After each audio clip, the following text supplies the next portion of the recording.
On this episode of MythBusters,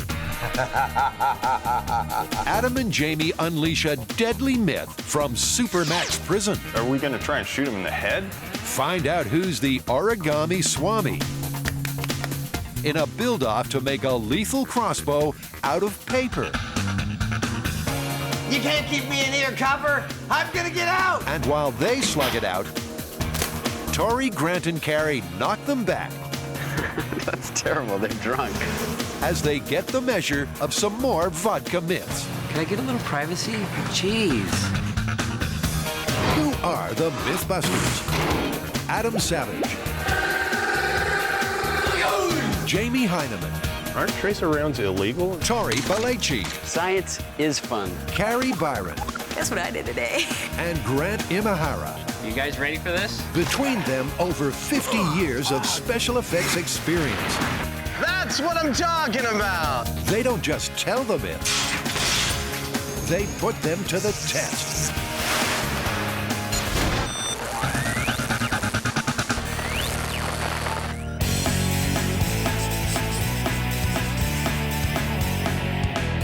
This one straight from the fan site. And I am indebted to the fan site. This is an awesome myth. The story goes that at the federal supermax prison in Marion, Illinois, an inmate fashioned a crude crossbow using only newspaper, parts of his food tray for the tip, and the elastic from his underpants as a bowstring. And he was able to use this crossbow to shoot and kill a fellow inmate from across a hall. Yeah, I like this myth too. I mean, I've always had a fascination with crossbows. I've had this one since I was a teenager. That's why there are no cats left in the neighborhood. I could just see you. Why, thank you, Father. At any rate, the first thing we need to do is find a list of the kinds of things that inmates actually have access to, because there are limitations, I'm sure. Absolutely. Before they get rocking with this jailhouse myth, they want to see if it's even feasible. So Adam volunteers to spend a day behind the wire at notorious Supermax facility, San Quentin. Good morning. You Vernell? I'm Vernell. You are? Adam Savage. May I see your ID, sir? Oh, yes. There you go. Okay. Well, thank you. Welcome to San Quentin. Thank you very much. Shall we go take a look at what you got? Let's take a walk on inside. All right. This is our little one-horse town I wanted to show off to you, San Quentin. This is all of this I'm looking at. This is the prison. We sit on 440 acres. This is just a small part of it. It's only about 120 acres. You can see some of the new arriving inmates down there in orange. They just arrived at prison. That tall building with the stripes and the small set of windows across the top of it, that's your traditional death row. With all the security, weapons are rare behind bars, right? Wrong. A trip to the prison museum shows just how wrong. I know it's a personality flaw on my part, but I really enjoy this part of the area. This is our the area where we keep the various types of creative contraband that inmates have created inside the prison. My God, I'm just looking at it without any explanation. I'm astonished by the level of ingenuity. For starters, how about a gun made entirely from plumbing parts? Fires a .32 caliber round. It's a semi-automatic bolt action. And that device you see on the front, that's actually a flash guard. Oh my God. Adam's impressed. Inmates will use anything and everything to fashion a weapon, including, you've guessed it, newspaper. Now that looks like a paper spear, like newspaper, am I right? Well, exactly, it is newspaper, and what they did is they created it, made it into a shaft. On the end, that's actually, Yeah. that's a styrofoam cup. No. Tempered styrofoam arrowheads, candy wrapper blow darts, restroom revolvers. Perhaps a paper crossbow is not beyond the bounds of reason. I'm looking at this newspaper spear, and I'm looking at that crossbow. Have you guys ever had anyone build a crossbow or arrow weapon out of paper only? Well, paper crossbows I have seen, but not as common. They will normally take the underwear elastic, they'll braid it together, tie one end to each of the cell bars, and then pull it back and wait for you to walk past and then shoot the projectile at you. So, confirmation of one part of the myth. Underpant-powered weapons are used in prison. Not surprisingly, high-risk inmates at San Quentin are no longer sporting tidy-whities. So the very myth that we're investigating here is actually the reason that you guys restrict elastic waistbands to a portion of the prison population. We restrict those inmates that have proven to be a threat to staff safety because they will create dangerous property from it. Vernell, really, thank you so much for showing me around. Do you have the key to let me out of here? I do have the key, yes, I have. Can you get the key? I could have, yes. Can you get the key right now? Freedom tastes sweet, and Adam's taste buds are tingling for this murderous myth. Meanwhile, his partner in crime is on the hunt for some killer briefs. So, Tim, I'm looking for some prison-style underwear. Now, do you know what that would typically be? I would think it would be the most basic of basics. No drums, no whistles. So I would think that would be what you're looking for prison. I mean, I have some other styles, but I don't think the government is going to give it to prisoners. While Tim searches out his most austere undies, Jamie rummages among some styles that prisoners can only dream about. Got your camo underwear. Oh, and that's lovely as well. That certainly makes a statement. I'm not sure what exactly, but you think we could call this standard prison issue? Well, you might get locked up for wearing them, but prisoners go plain. Yeah, I don't know how we're going to separate the elastic out of these strips, but I guess if you're in prison, you got lots of time. I would say, and necessity also being the mother of invention. Well, I think we're all set, Tim. There you go, sir. We came here to get some prison-style undies, and that's what we got. Unfortunately, all of the underwear seems to be made of lots of little fine fibers of elastic instead of some big butch strands, which was kind of what I was hoping for. But hey, it'll take a little more time. What are you going to do? Jamie makes tracks back to M5, where he finds that another lethal crossbow component has been delivered. Wow. Prison issue dinner trays. Now, we can only use these for making the tips. The myth is called paper crossbow.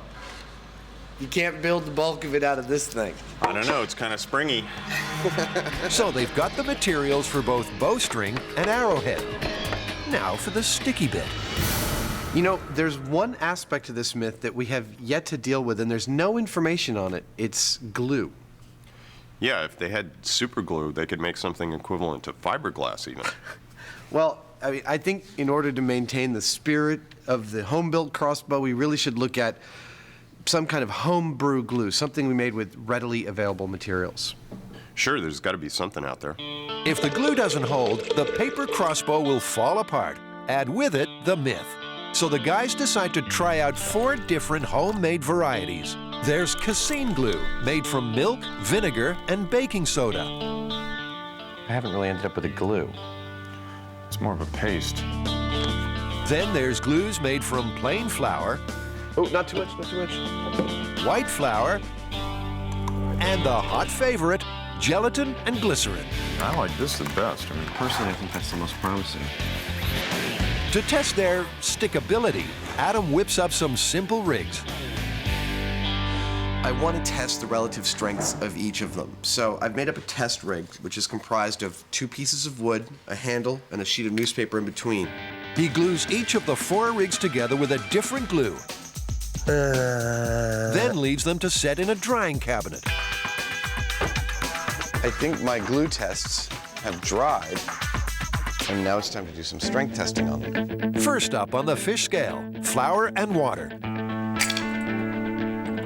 That was 25 pounds of force. That's actually kind of impressive. Test number 2, flour, water, and sugar. 2, 3. Also 25 pounds. This is the casein glue. Yeah, 21 pounds. I mean, it was more like a paste than anything else. It just really didn't do it. Last but not least, my personal favorite, the gelatin glue. 36 pounds. We have a winner. I couldn't quite hang off of that, but that's pretty darn good.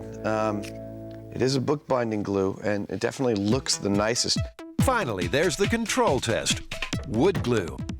It's been a while since Adam hurt himself on the show, but this setup has potential.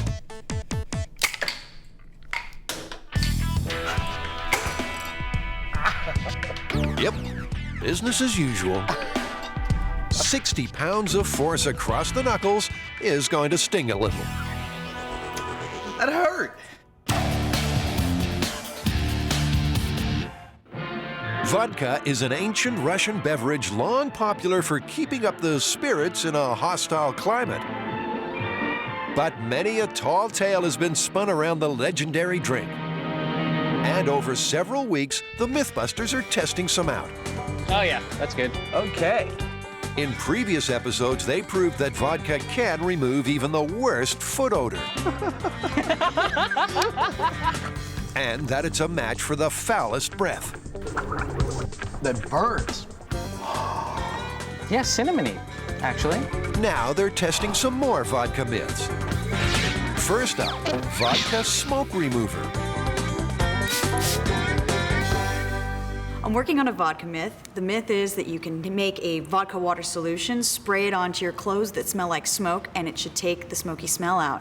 Anybody who has dated a smoker or knows a smoker knows that their clothes really smell bad. So this might be a really nice cure for them. Down the years, washing powders have promised more than just clean clothes. They've promised a kind of heaven on earth. That's the promise. What a wonderful sight when you're... But can vodka work miracles with smoke-infested laundry? Carrie's going to try and get more from her wash with a splash of the hard stuff. One of the links in this, though, is that you're supposed to spray the vodka mixture and then launder your clothes. I kind of think that washing your clothes would get that smell out anyway, but maybe this will get it out better. To kick things off, Carrie creates an automated smoking machine. I'm going to use a little siphon and make a little airtight tube, drill some holes, put some cigarettes in it. You live in California, so they don't honey, smoke they it. still smoke in California. You just have to go into the secret back rooms. Not that I know where any of the secret rooms are in the bars. Speakeasies may be making a comeback, but Carrie's got the makings of her own smoke-filled room. This is an airtight box that Tori built for another myth. We were doing a little experiment with explosive decompression. It's just big enough to hang 2 sweatshirts inside, get them saturated with smoke, so that we have something to test. Sounds like a plan. In go the shirts, followed by Carrie and a lighter.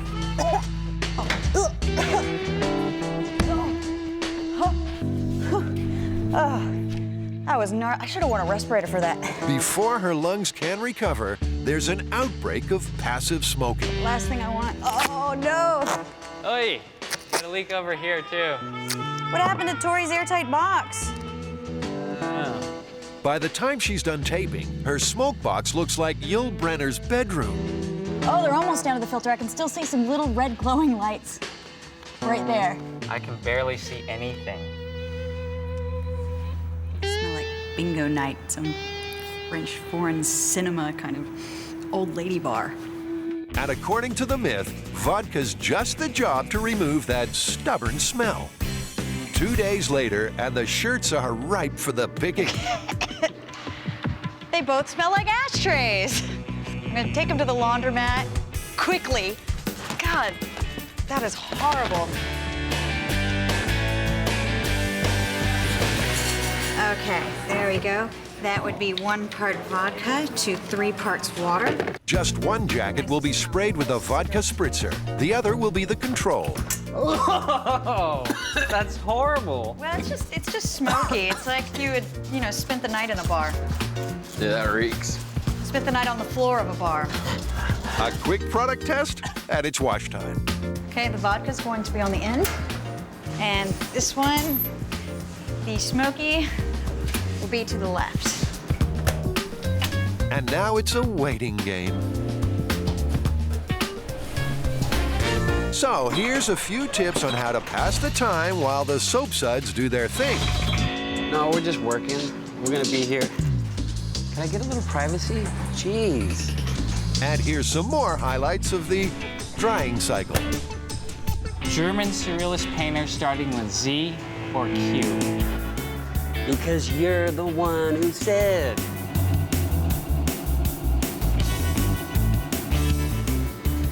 Is it done yet? Done. Guys, look, it's done. Done with a capital E. Yay! Okay, you know what I'd like to do for this one? I'd like to do a blind smell test. So I'll have you turn around, and then Tori and I will switch a room. That's a good idea. All right. Grant is well established as the MythBusters olfactory expert. This one has a slightly oaky smell. Yeah. Shirt sniff number 2, and what's the verdict?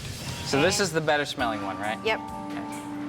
And it's the one that we sprayed vodka on. Oh, hey. Dun, dun, dun. Now, not that much better smelling, I want to say. But They a are little better. A little better. The MythBusters are investigating the myth that an inmate at a supermax prison was shot and killed by a paper crossbow when some intriguing footage arrives. Check this out, Jamie. An official within the California prison system sent me this video of an inmate in the prison constructing and firing a crossbow-like weapon. Check this out. The video was shot at Pelican Bay Prison in Northern California, where modern cells are designed for maximum safety. Even so, some inmates find ways to hurt staff or each other. Here, an inmate shows how he constructed a sophisticated crossbow-type weapon from materials the state is required to give him. Elastic from underwear, a barrel and darts from writing paper rolled tightly, a plastic spoon sharpened as a lethal point. The weapon is engineered to fit through the door, making staff or other inmates a target. That's nasty. I think that the very first step is just to try and replicate that thing. It's a tantalizing glimpse of a paper weapon in action. But is it a crossbow? There's only one way to find out. To stay true to the myth, Adam uses the homemade bookbinding glue. And the bowstring comes courtesy of their state-issue underwear, which is disappointingly low on power. Yeah, it doesn't look anything like what it does in the video. I think it's because the fabric is really dampening it. Yeah. Jamie thinks that separating the rubber from the fabric will give more power. I just have a hard time believing an inmate could pull all the rubber out of this sort of thing. I don't have any problem with that at all. I mean, it's just a matter of time. And patience, of which Adam has precious little. So while Jamie does the painstaking stuff, he bolts to make an arrow from plastic cutlery. Where I'm using the sander, just picture someone rubbing it on the windowsill for a few hours.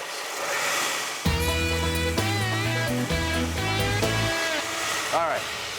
And this being the world of television, by the time he's done, so is the rubber band man. Round 2 with the liberated underwear elastic. Yay! Jamie, that was pretty good, man. That looks exactly like what the video showed. Maybe, but it doesn't fulfill the myth. This is a pretty serious little weapon. However, it's not what I would call a crossbow. This is more of a spear gun. So what we have to do now to follow the letter of the myth is actually build something that is a crossbow. In other words, one of these. Plenty powerful enough to kill one of these.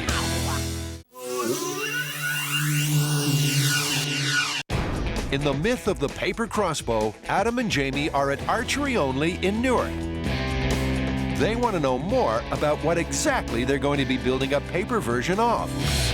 The main difference between a crossbow and a regular bow is that on a regular bow, the archer or the shooter is actually going to pull it all the way back to full draw and hang on to the weight physically.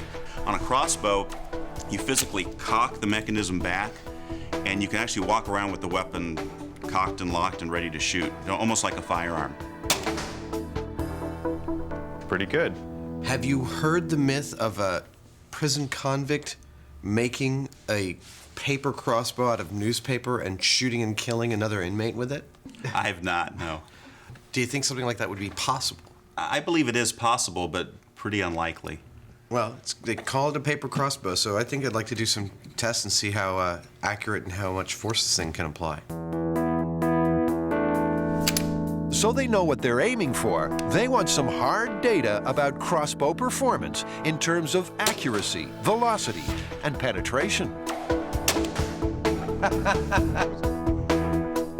That's pretty good, Jamie.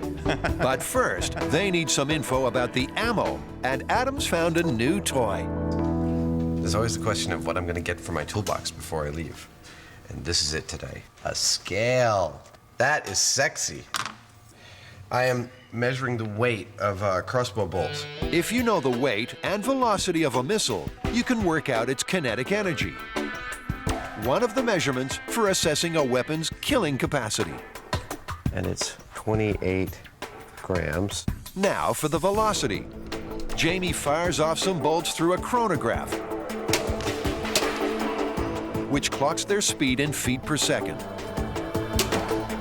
That was 259 on that first shot. 259? 259. So, Jamie, your average on those 3 shots was 251 feet per second. That gives a kinetic energy of 61 foot-pounds, enough to bring down a black bear, let alone an inmate.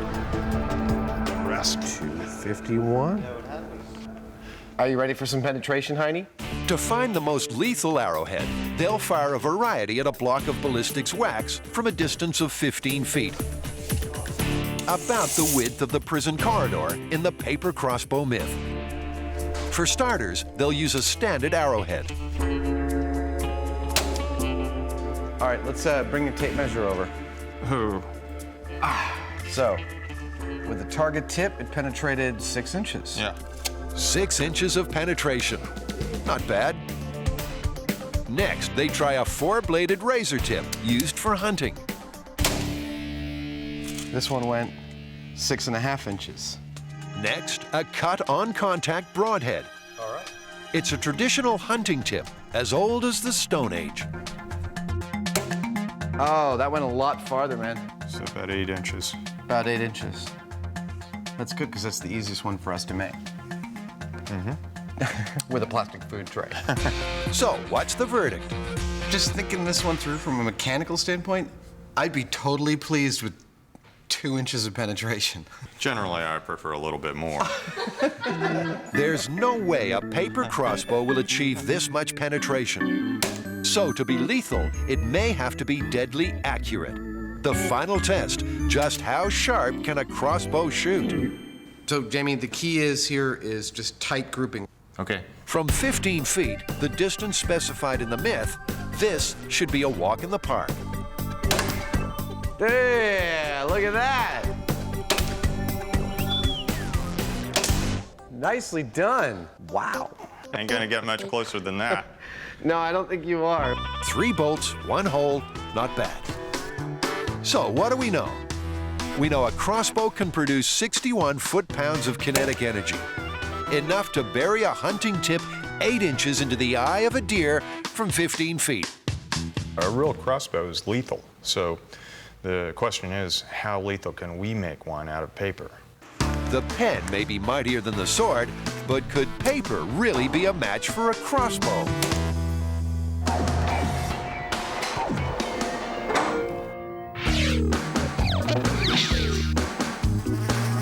Time for another vodka myth. What if you've got an infestation of bees and no commercial bee killer? According to one myth, vodka could be your solution. One of the other vodka myths that we've heard of is that vodka could be used as a bee killer. So what I'm gonna do, I'm gonna build a bee box, basically a clear Plex box that will keep the little critters in so they don't come out and start stinging us. We'll fill this up with vodka and then spray it in there and see if it does in fact kill the bees. For Tori, knocking up a bee box is as simple as ABC. Breathing holes will ensure that the bees don't suffocate. No point in trying to kill bees that are already dead. All right, see see the screen right there? That's so these little buggers won't get out and try to sting me. There you go. You got a box, throw the bees in, close the lid, close the latch. I'm probably gonna tape it up just in case, and then we'll start killing bees. Splendid. Now for a spot of bee wrangling. our intrepid trio have come to Marin County to collect some unsuspecting subjects from bee enthusiasts Lynn and Jim Archer. We're actually working on a myth. Have you ever heard of vodka being sprayed as a bee repellent? No. No, but I'm interested. That would be nice. Do you think it'll work? I don't know. That's okay. Good answer. I'm curious as you are. What do you think, honey? It'll get them drunk. You think they'll get a buzz? Well, should we suit up now? I think so. Definitely. All right. Yes, those bees are just waiting for you. That's exactly what the build team are worried about, so they're not taking any chances. All right, worst case scenario, like a whole bunch of bees get into the suit and they start stinging the heck out of us. What do you do? Well, what you might want to remember is bees always fly up. So like when I'm up there with my overalls, you open up the top part and let them fly up and out, up and out. You know, run, first run, unzip, run, you know, pull off everything and they'll try to fly up. So now you know. We are ready. Take us to your leader. Take us to your leader. Laughing in the face of terror, our amateur apiarists are led to a busy hive. Whoa! Yeah. And you can see how this is all filled with honey, nectar that hasn't quite formed into honey at the moment. Dead bees walking. Now we're just going to put a few of them in the box. Jim's going to do it. When is a bee a guinea pig? When it's unlucky enough to end up in Tori's bee box. Is that good? You want more? That's 12. Okay. That's good. I don't want to take too many. The rest of the hive seem none too happy about donating their siblings to I science. think these guys are calling for help. They're starting to sound They're riling angry. up the rest. Okay, they're getting resty. You can start hearing the difference when they get a little upset. Yeah, I hear them getting excited. They're upset. Yeah, they're sounding pretty pissed Okay. off. Yes, thank you, little babies. That was very kind of you. We done with this? Trying to poke getting into my mad. head. Brace your nose, dude. Before things get to the running and unzipping stage, they make a quick exit. Back at the shop, the bee governor has failed to grant a last-minute reprieve, so Tori gets down to work. I have one spray bottle filled with water, one spray bottle filled with vodka, and so now I'm going to test the myth. What I'm going to do is I'm going to spray 5 times into the bee box with the vodka, spray 5 times into this bee box with the water, and see how the bees respond to each. Okay, here we go. Vodka first. The bees are starting to roll around. That's terrible, they're drunk. It's the bee bender from hell. It looks like they're climbing the walls to get out of the liquid. So, you know, if it's gonna kill them, it could be that they're just drowning in it, and that would work with any liquid. While they wallow in vodka, Tori sprays box 2 with an equivalent volume of plain water. Then he leads the bees to sink or swim for a quarter hour, which in bee time seems like an eternity.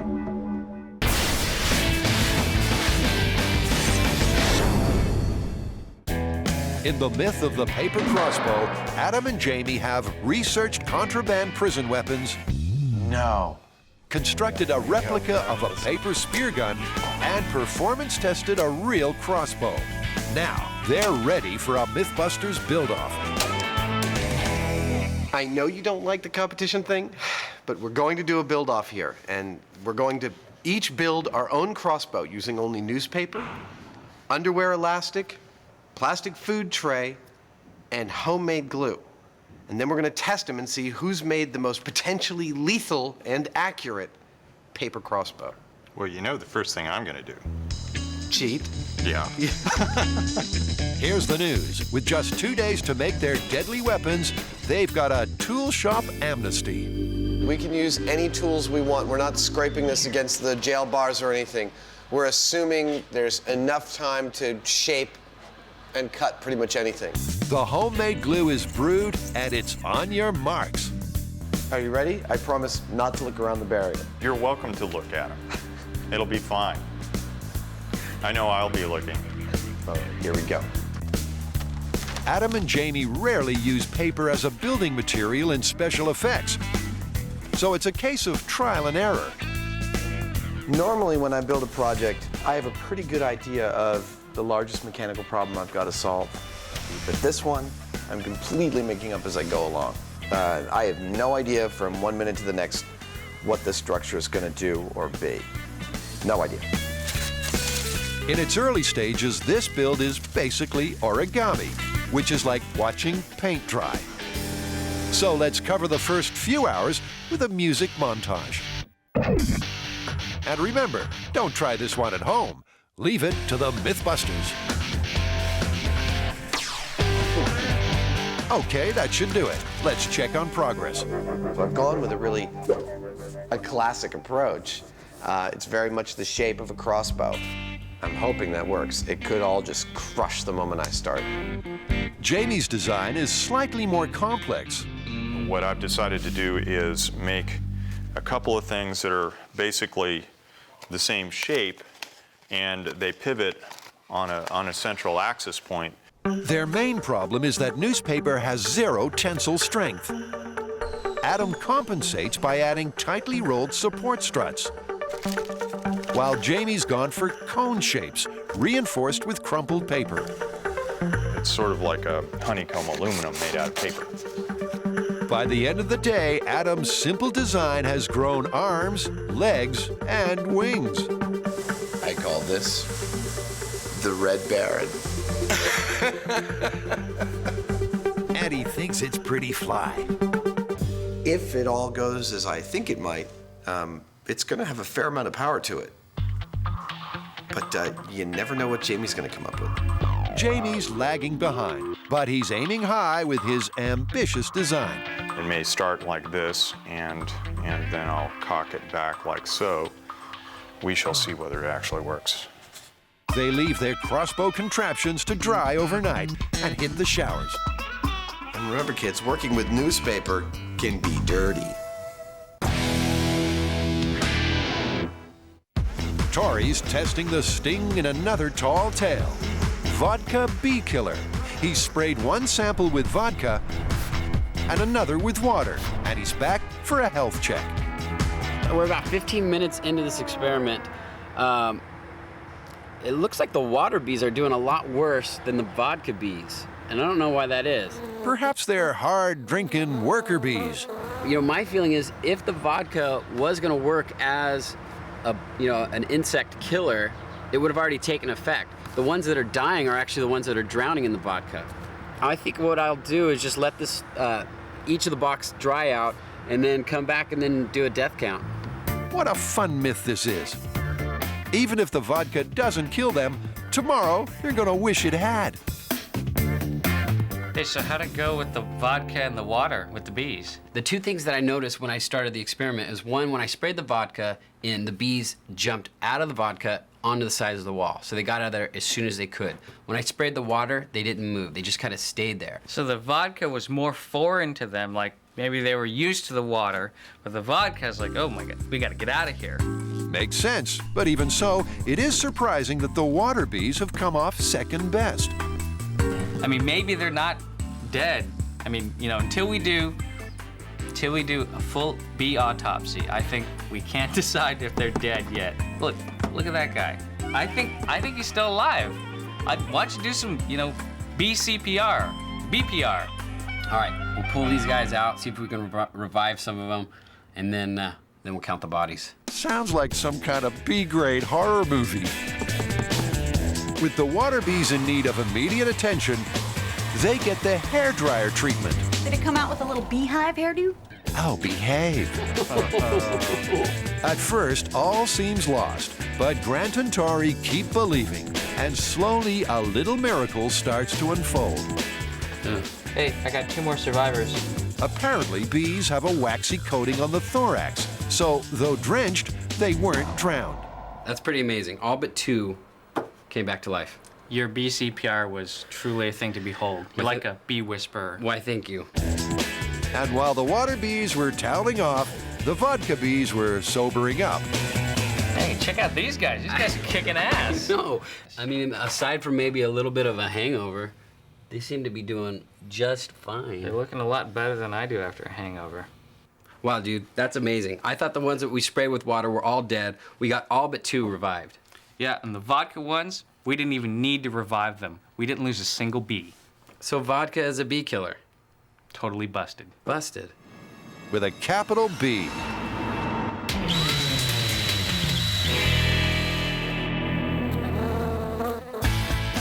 It's day 2 in the paper crossbow build-off, and the MythBusters are up bright and early to see how their creations have fared overnight. Adam's raring to go. I'm psyched. I don't think I should have any problem being ready for a test fire. Soon. Either Jamie's playing the tortoise to Adam's hare, or he's just plain slow. Either way, he's talking a good race. These things have had time to dry overnight, and they seem pretty strong. They've got good compressive strength. Strength-wise, first rate. But Jamie's having second thoughts about his ambitious design. The main thing that I'm worried about at this point is the mechanical complexity of this, because there's every possibility that these things are going to tend to want to go every which way but where I want them to go. While Jamie struggles on, Adam shoots ahead. He braids his bowstring from the underwear elastic, then moves on to the bolt construction stage. I don't expect my newspaper shaft to do any of the penetration. I think that all the penetration is going to be done by this, my impossibly long lunge tray killer. Are you ready, Jamie? Put simply, no, he's not. This thing's turning out to be a little bit unstable. I'm not really sure what to do about it. So basically, I don't have anything to say about it. I'm trying to fuss with it. While Jamie's in a flap, Adam's flying. With time to spare, he uses the remains of his dinner tray to add a bona fide firing mechanism.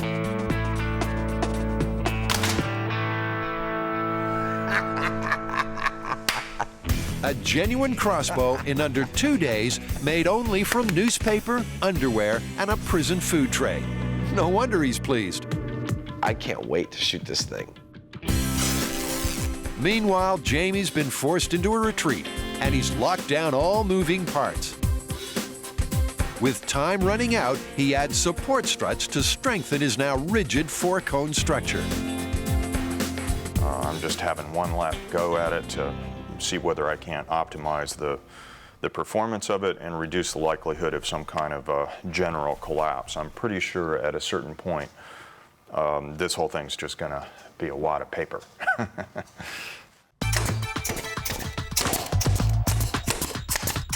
Adam's already at work on the set. It is the perfect prison color.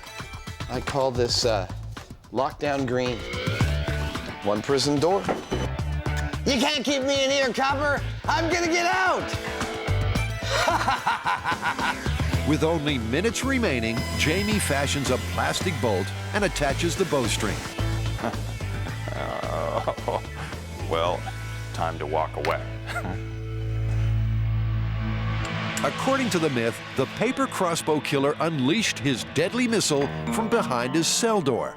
15 feet away, it struck and killed its target, played by inmate Imahara. All right, well, where are we supposed to, are we gonna try and shoot him in the head? Yeah, I mean, I think if you're gonna try and hurt somebody, you know, shooting him in the face.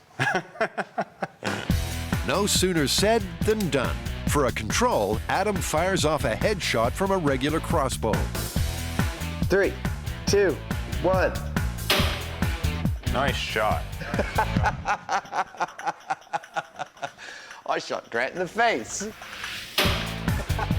The chronograph measures 251 feet per second, and at 61 foot-pounds of force, that's a carbon copy of the archery shop results. I got it right in his left nostril. Dude, that is so going right in his nose.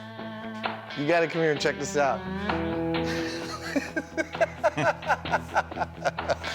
are you doing there, Grant? That's some hard stuff. Oh. That only going in that far, ours are just gonna bounce off that sucker.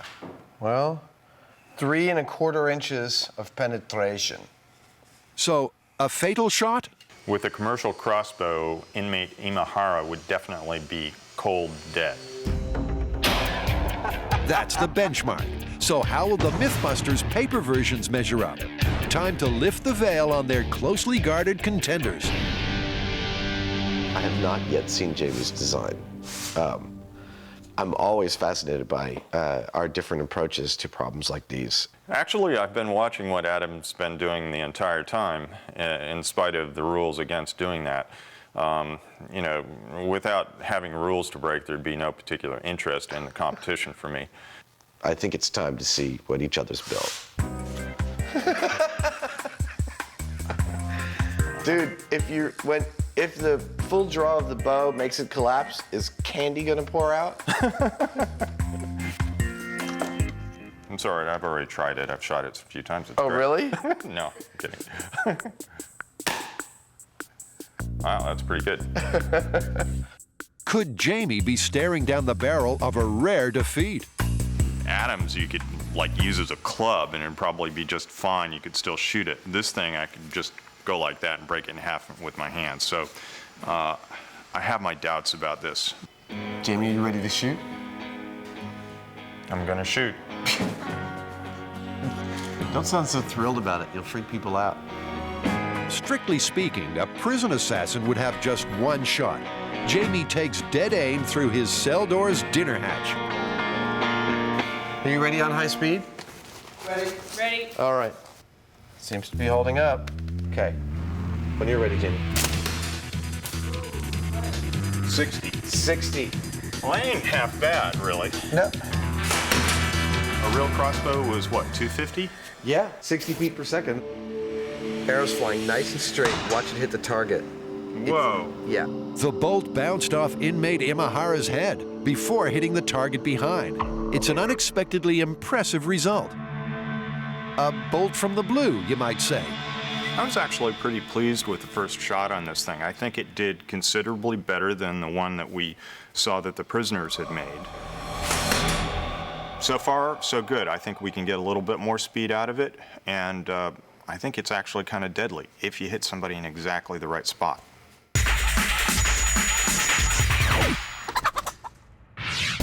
Time for a quick vodka myth. To help keep my family's bathroom fresh, I fight bowl stains and odors with Dependo Automatic Toilet Bowl Cleaner. Can you pass me a towel? Thanks. Tori's found himself in a nasty mess. You get a shot of that floor. What the hell is that? And yes, it's his job to clean it. What did you do today? I cleaned the producer's bathroom. That's what I did. You've guessed it. It's vodka versus a commercial cleaning agent. Tori divides the bath in two. First up, the vodka and some elbow grease. Then the commercial cleaner. Oh, my mom's gonna be proud. Job done. So, what's the verdict? You know, to say one is better than the other, I would have to say the commercial brand is better. However, if all you had was vodka to clean your bathroom, I think you'd be all right. Jamie's paper crossbow has confounded the critics. His very first shot struck inmate Imahara at 60 feet per second. People were giving me a hard time saying, you know, wow, is candy gonna fall out of that thing? It looks like a piñata. But it has actually held up.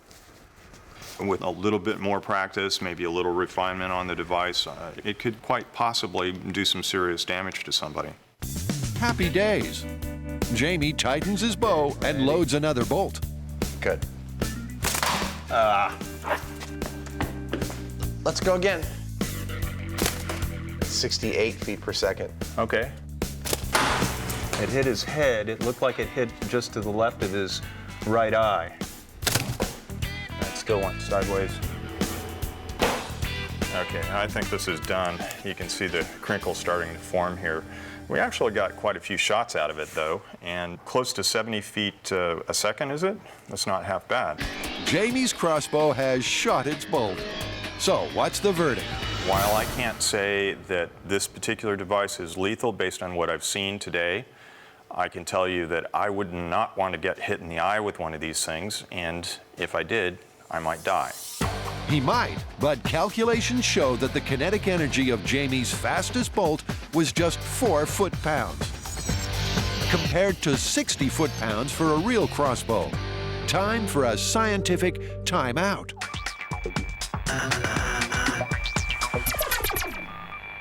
I found a chart that lists the kinetic energy in foot-pounds of the average amount that you need to take down certain kinds of game.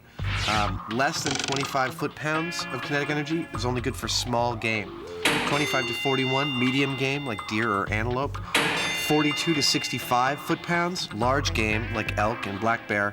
And above 66 foot-pounds, we're talking the toughest game, grizzly, buffalo, and that kind of thing. Well, I would say that a human would qualify as medium game, actually, because, you know, a full-size deer can weigh as much or more than a human. So, according to the official numbers, Jamie's paper crossbow could only bring down small game, notwithstanding a 1 in a million right in the eye shot. Over to Adam, our second would-be assassin. All right, I am ready to fire my crossbow, which I have nicknamed the Dreamcatcher. Dreamcatcher sounds about right. For this myth to be plausible, Adam must combine more power with deadly accuracy. And he must do it with his very first shot. All right, Grant. Going for the neck. In 3, 2, 1. Yay! Good shot. Woo! 85 feet per second, baby. Yay! It hit him right in the neck, man. Oh, man, look at that. Right in the jugular. That's a full inch of penetration there. Yeah, and if anything, this is more dense than a human as far as I'm concerned. Good shot, good aim, and it actually went in quite deeply. I'm totally psyched. That was awesome. I think if I were going to try and hit somebody that would, in a place that would kill them, that'd be one choice. Yeah, right in the jugular would be near the top of your list. It's an amazing result. But how about the kinetic energy? Was it enough to be a killer bolt? I also come out with a total amount of foot-pounds expended by the projectile of 7.5, which is pretty much, by what I've been reading, good for small game, not necessarily good for bringing down a full-size human. Yeah, but you hit that guy right in the jugular, and, you know, that's enough to kill somebody. It went in a solid inch. Oh, yeah. Small game, weapon or not, if you hit somebody like that, they're gone. There we go. In the interests of science and shooting stuff, 91. Adam pushes his paper crossbow to the limit. What did I hit? You shot the apple box. All right, going again. Yeah. I think we've exhausted all of the power of this thing, but I got up to 91. In the end, like Jamie, he could never quite match the high of that very first hit. Woo! I think it's notable that both his and my crossbows performed much better on their first and second shots than they did ever again. That's a real key part of this myth. Making a paper crossbow, it's a one-shot deal. I mean, maybe you can hide this somewhere, but as soon as you shoot it, they're gonna know you have it. So you better get it right on the first shot. Which is exactly what he did, making Adam the undisputed paper crossbow champion. Adam, what do you think we should call this one? I mean, we can't call it confirmed because we couldn't find a single case where somebody had actually been killed by a paper crossbow. We couldn't even turn up one where someone had been seriously injured by a paper crossbow. I'm actually super impressed with the amount of power we got out of these on our first attempt at it. I mean, 7.5 foot-pounds. Granted, that's far under the 25 foot-pounds that was recommended for bringing down medium-sized game, but still, my shot at inmate Imahara's throat, I think would have brought him down. I'm really leaning towards plausible. Yeah, that was a lucky shot. I guess, you know, accuracy is the key here, and you get a small, sharp object going pretty quick. It's plausible. Yeah, I think it's plausible. Unlikely.